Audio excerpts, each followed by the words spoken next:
আমারে সেই দেখাবে যে আমারে চায়, আমি অভয় মনে ছাড়ব তরি, এই শুধু মোর দায়। সমাজ যখন অন্ধকারের অতল গুহায় তলিয়ে যাচ্ছে, যখন অসুরাবৃত্তির পাশবিক থাবায় সংকীর্ণতার গুহায় হারিয়ে যাচ্ছি আমরা, যখন শিক্ষার চোখে আধারের ছাপ, ঠিক তখনই আশার প্রদীপ জেলে সমাজের বুকে আলো জ্বালাতে চেষ্টা করছেন মাননীয়া স্পেশাল এডুকেটর রোমান বাসু। বরাবরই সমাজের ব্রাত্য বিশেষ চাহিদা সম্পন্ন বাচ্চাদের মূল স্রোতে ফিরিয়ে আনার লড়াইয়ে তিনি অগ্রণী ভূমিকা পালন করেছেন।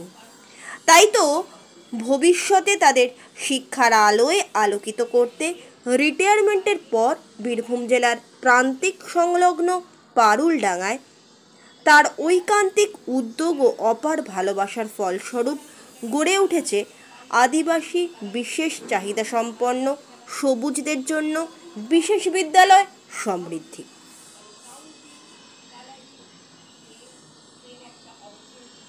কলকাতা শহরে বিশেষ চাহিদা সম্পন্ন বাচ্চাদের জন্য বহু মানুষ এগিয়ে এসেছেন।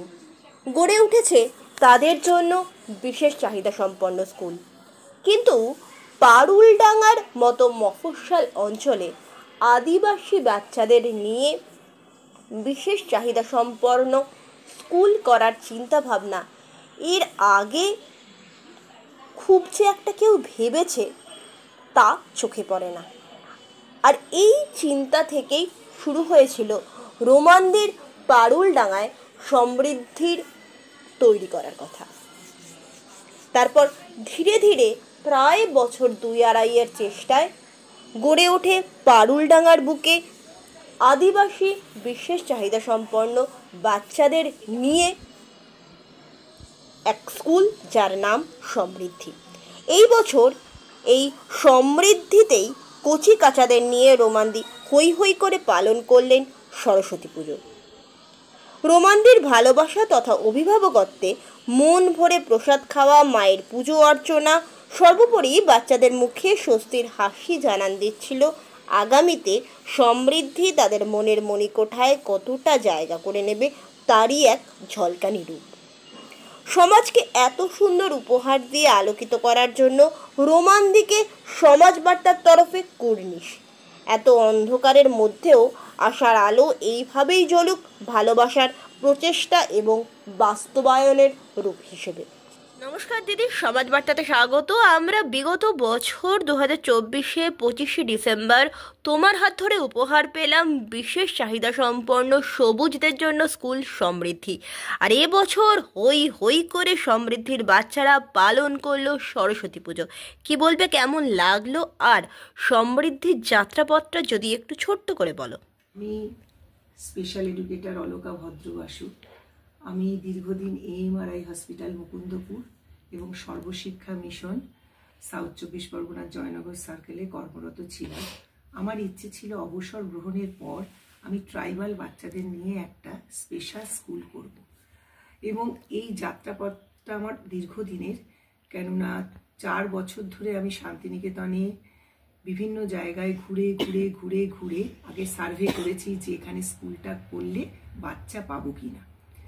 তারপর লাস্ট নভেম্বরে আমি পারুলডাঙ্গা বলে একটা জায়গা, ট্রাইবাল এরিয়া, সেখানে আমি আমার চেনা জানা পরিচিত একজনের আমার বোন আমাকে বললো ওখানে আদিবাসী বাচ্চা প্রচুর আছে, তুই একটু দেখতে পারিস। তো একদিন আমি সেখানে সার্ভে করে দেখলাম প্রায় 2টো পাড়া থেকে আমি 12টা বাচ্চা পেলাম। তারপরে আমি আবার সার্ভে করে আরও 8টা বাচ্চা, নিয়ার অ্যাবাউট আমার 20 মতন বাচ্চা আছে, স্পেশাল বাচ্চা, ডিফারেন্ট টাইপ অফ ডিসেবিলিটিস। তো তাদের নিয়ে আমি যে একটা স্কুল করব, আমার তো জায়গার প্রয়োজন। আমি বিভিন্ন জায়গায় ঘুরেছি, কারুর বারান্দায় ক্লাস করেছি, কারুর ঘরে ক্লাস করেছি। অবশেষে রতন মার্ডি বলে এক ভদ্রলোক, উনি আমাকে ওনার গোয়ালঘরটা দিলেন, এবং সেই গোয়ালঘর পেয়ে মনে হলো আমি আকাশের চাঁদ পেলাম। সেই গোয়ালঘরকে আমি রিনোভেশন করে একটা ক্লাসরুমে পরিণত করলাম, এবং সেই ক্লাসরুমের এই বছর প্রথম সরস্বতী পুজো।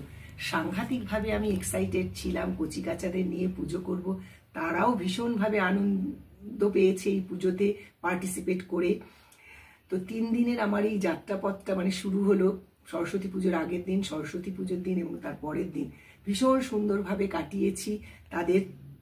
তারা নিজেরাই পুজোর ফুল তুলেছে, জোগাড় করেছে, স্কুল ক্লাসরুম পরিষ্কার করে আমার সাথে সম্পূর্ণভাবে সহযোগিতা করেছে।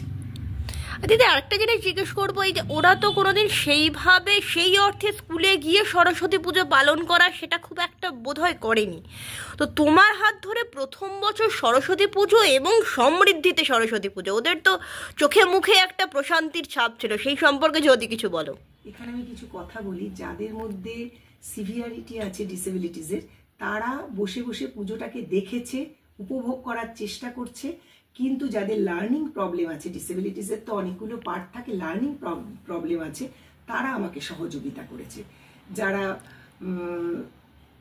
লেখা পড়া, ম্যাথস মানে রাইটিং, রিডিং, ম্যাথামেটিক্যাল কোনো প্রবলেম আছে, সেই সব বাচ্চারাই কিন্তু আমাকে সহযোগিতা করেছে। কিন্তু ডিসেবল বাচ্চা যারা যারা হিয়ারিং ইম্পেয়ার তারাও করেছে, কিন্তু যারা ডাউন সিনড্রোমও করেছে, কিন্তু অর্থোপেডিক্যালি যারা বা অটিস্টিক যারা, তারা চেষ্টা করেছে। কিন্তু ওভারঅল সবাই মিলে একটা সুন্দর একটা পরিবেশ তৈরি হয়েছে এবং যে যতটুকু পেরেছে আমাকে সহযোগিতা। তো এই যে পলাশপ্রিয়ার আরাধনা সমৃদ্ধিতে হলো এবং কচিকাচারা বসে একদম মায়ের প্রসাদ খাওয়া থেকে শুরু করে তোমার সাথে সাথে থাকা, সেটা যদি একটু বলো।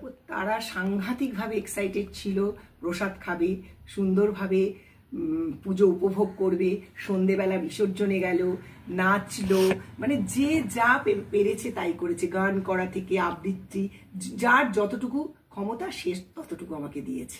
দিদি এই যে সমৃদ্ধির যাত্রাপথে আমরা প্রথমেই পেয়েছি তোমার হাত ধরে 20টা ছোট ছোট কচিকাচা, এই 20টা বাচ্চাকে তুমি কিভাবে কিরকম ট্রেন করো সেটা যদি একটু জানো। 20টা বাচ্চার মধ্যে আমার 4-5টা লার্নিং ডিসেবিলিটিস আছে, অটিস্টিক আছে, ডাউন সিনড্রোম আছে, সিপি আছে, সেরিব্রাল পলসি, অর্থোপেডিক্যালি ডিসেবিলিটিস আছে।